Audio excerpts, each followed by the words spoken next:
करेंगे RRB NTPC के most repeated question और पीवाईक्यू जो पिछले साल आए हुए एनटीपीसी के अंडर ग्रेजुएट के सारे क्वेश्चन केमिस्ट्री से रिलेटेड नंबर ऑफ क्वेश्चन 63 है, जो कि जितना सारा क्वेश्चन पूछा गया है सबको हमने कवर किया है।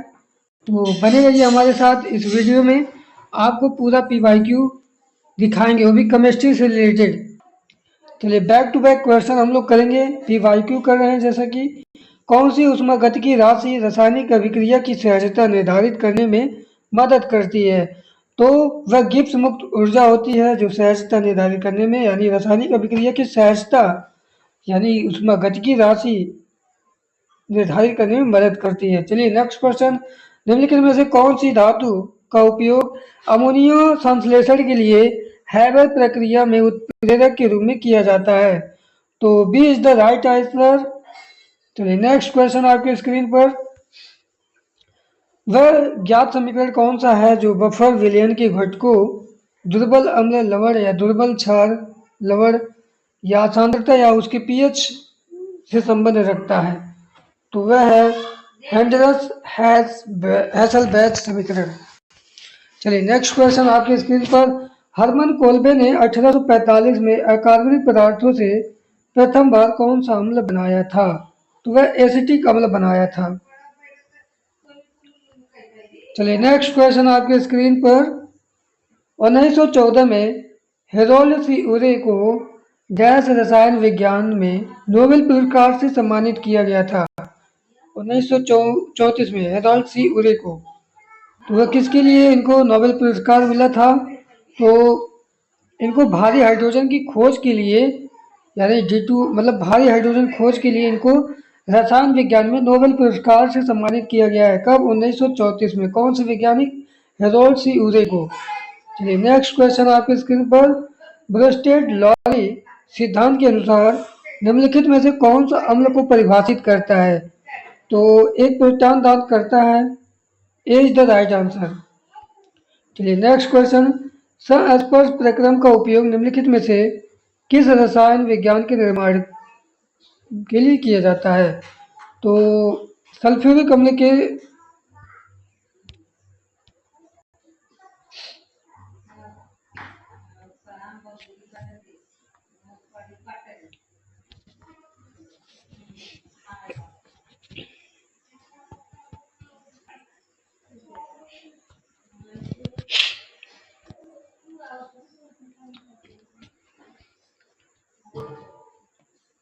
चलिए नेक्स्ट क्वेश्चन आपकी स्क्रीन पर, संस्पर्श प्रक्रम का उपयोग निम्नलिखित में से किस रसायन के निर्माण के लिए किया जाता है। तो वह है भैया आपका हाइड्रोक्लोरिक सल्फ्यूरिक अम्ल है। चलिए नेक्स्ट क्वेश्चन आपके स्क्रीन पर, जॉन डाल्टन ने अपना परमाणु सिद्धांत, जिसके अनुसार सभी तत्व सूक्ष्म अविभाज्य कणों से बने हैं, कब प्रकाशित किया था। तो यह 1808 में प्रकाशित किया था। जॉन डाल्टन के परमाणु सिद्धांत 1808 में दिया था। चलिए नेक्स्ट क्वेश्चन आपके स्क्रीन पर,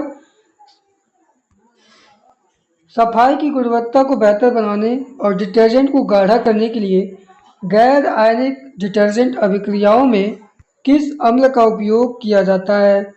तो बताइए कौन सा अम्ल। तो स्टेयरिक अम्ल होता है। चलिए नेक्स्ट क्वेश्चन आपके स्क्रीन पर, निम्नलिखित में से कौन सा तत्व एक्टिनाइड वर्ग के तत्वों के अंतर्गत आता है। तो थोरियम एक्टिनाइड वर्ग के तत्वों के अंतर्गत आता है।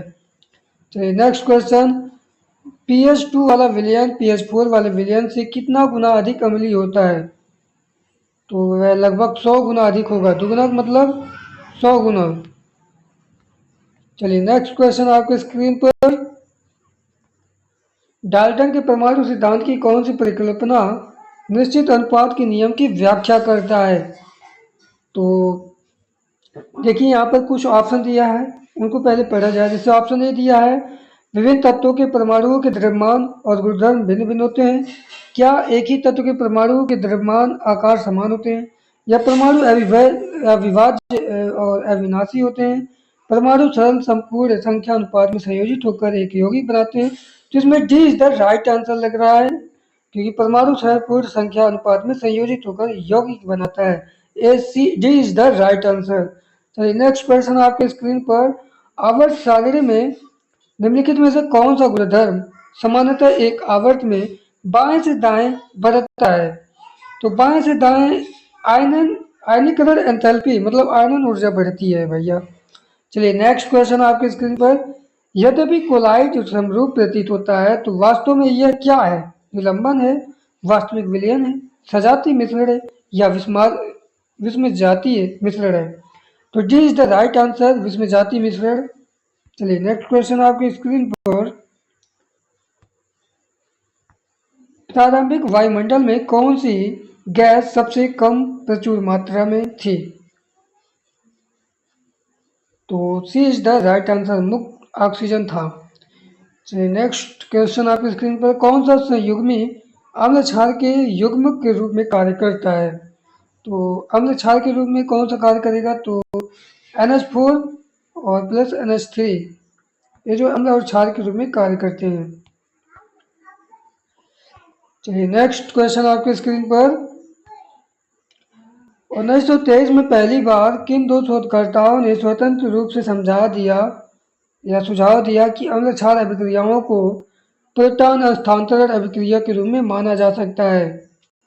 तो कौन थे? तो वे J.N. ब्रोस्टेड और थॉमस एल लॉरी। ये दो वैज्ञानिक ऐसे थे जो स्वतंत्र रूप से सुझाव दिया कि अम्ल क्षार अभिक्रियाओं को प्रोटॉन हस्तांतरण अभिक्रियाओं के रूप में जाना जाता है। चलिए नेक्स्ट क्वेश्चन आपके स्क्रीन पर। धातु क्रम में प्रयुक्त कौन सी विधि विशेषतः कार्बोनेट अयस्कों को गर्म करके धातु ऑक्साइड के निर्माण का वर्णन करती है? तो निष्तापन D is the right answer. चलिए नेक्स्ट क्वेश्चन आपके स्क्रीन पर। औद्योगिक रूप से कौन सा अम्ल मुख्यतः कार्बन मोनोऑक्साइड का उपयोग करके मेथनॉल के कार्बोनिल द्वारा प्रतिपादित किया जाता है? तो एसिटिक अम्ल है। चलिए नेक्स्ट क्वेश्चन। किस नियम के अनुसार किसी यौगिक में द्रव्यमान के अनुसार समान तत्व हमेशा समान अनुपात में होते हैं? यह कौन सा नियम था? तो यह निश्चित अनुपात का नियम है। निश्चित अनुपात का नियम ये कहता है कि अभिक्रिया मतलब अभिकर्मक के जो तत्वों का द्रव्यमान होगा वह उत्पाद के तत्वों का द्रव्यमान के समानुपात होता है, मतलब अनुपात में बराबर होता है। चलिए नेक्स्ट क्वेश्चन आपके स्क्रीन पर। निम्नलिखित में से कौन सा तत्व पी ब्लॉक में पाया जाता है? तो पी ब्लॉक में आपका नाइट्रोजन पाया जाता है। निम्नलिखित में से कौन सा लचीला, अघुलनशील, बहुलक प्राय औद्योगिक ब्रश, टूथब्रश और अन्य सफाई आपूर्तियों में पाया जाता है? तो नायलॉन 66 पाया जाता है। चलिए नेक्स्ट क्वेश्चन आपके स्क्रीन पर। इस्पात उद्योग में इस्पात को कठोर बनाने के लिए किस सामग्री की आवश्यकता पड़ती है? इस्पात उद्योग में इस्पात को कठोर बनाने के लिए किस सामग्री की आवश्यकता पड़ती है? तो वह मैग्नीज है। सी इज द राइट आंसर। चलिए नेक्स्ट क्वेश्चन आपके स्क्रीन पर। बेकिंग सोडा और सिरके की अभिक्रिया से निम्नलिखित में से कौन सी गैस निकलती है? बेकिंग सोडा और सिरके की अभिक्रिया से कार्बन डाइऑक्साइड गैस निकलती है। रासायनिक अभिक्रिया की दर को मंद करने वाले पदार्थ को किस नाम से जाना जाता है? तो उनको संदमक के रूप में जाना जाता है। लोहे में जंग लगना किस प्रकार की अभिक्रिया है? तो यह रेडॉक्स अभिक्रिया है। चलिए नेक्स्ट क्वेश्चन आपके स्क्रीन पर।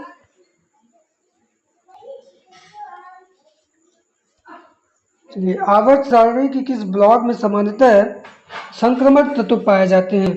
संक्रमण तत्व डी ब्लॉक के तत्वों को कहा जाता है।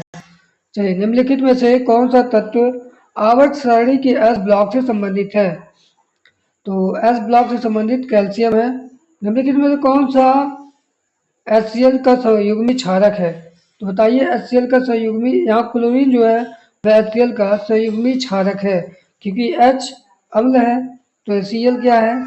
क्षारक के रूप में संयुग्मी क्षारक है।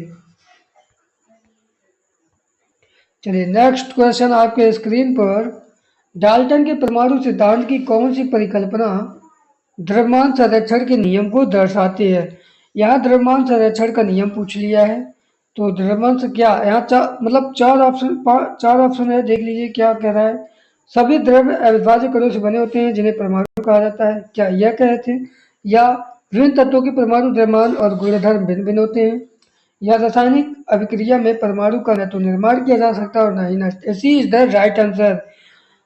डाल्टन के परमाणु सिद्धांत में द्रव्यमान संरक्षण का जो नियम है वह कहता है कि परमाणुओं को न तो उत्पन्न किया जा सकता है और न ही नष्ट किया जा सकता है।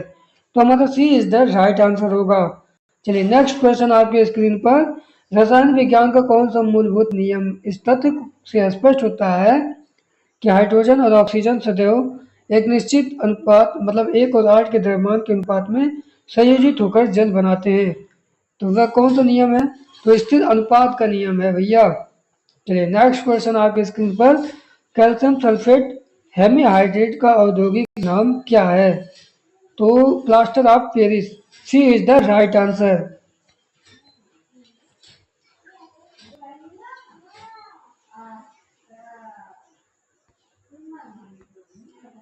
चलिए नेक्स्ट क्वेश्चन। पेट्रोलियम के परिशोधन में कच्चे तेल को उच्च क्वथनांक वाले अंशों जैसे शैहन तेलों के से पृथक करने के लिए कौन सी विधि अपनाई जाती है? तो बी यानी प्रभाजी आसवन विधि अपनाई जाती है। चलिए नेक्स्ट क्वेश्चन आपके स्क्रीन पर। किस तत्व का परमाणु क्रमांक 21 होता है? तो स्कैंडियम का परमाणु क्रमांक 21 होता है। निम्नलिखित में से किस तत्व की परमाणु त्रिज्या सबसे बड़ी होती है? तो रुबिडियम। इन सभी तत्वों में रुबिडियम का जो परमाणु त्रिज्या है वह सबसे बड़ी होती है। भौतिक विधियों द्वारा पृथक न किए जा सकने वाले मिश्र धातु को मिश्रण को क्या कहा जाता है? तो यह अपने संगठनों के गुणधर्मों को प्रदर्शित करती है और इसकी संगठन परिवर्तित हो सकती है। चलिए नेक्स्ट क्वेश्चन आपके स्क्रीन पर। निम्नलिखित में से कौन सा विकल्प आणिक अबंध द्वारा निर्मित यौगिक का सही निरूपण करता है? तो NaCl is the right answer.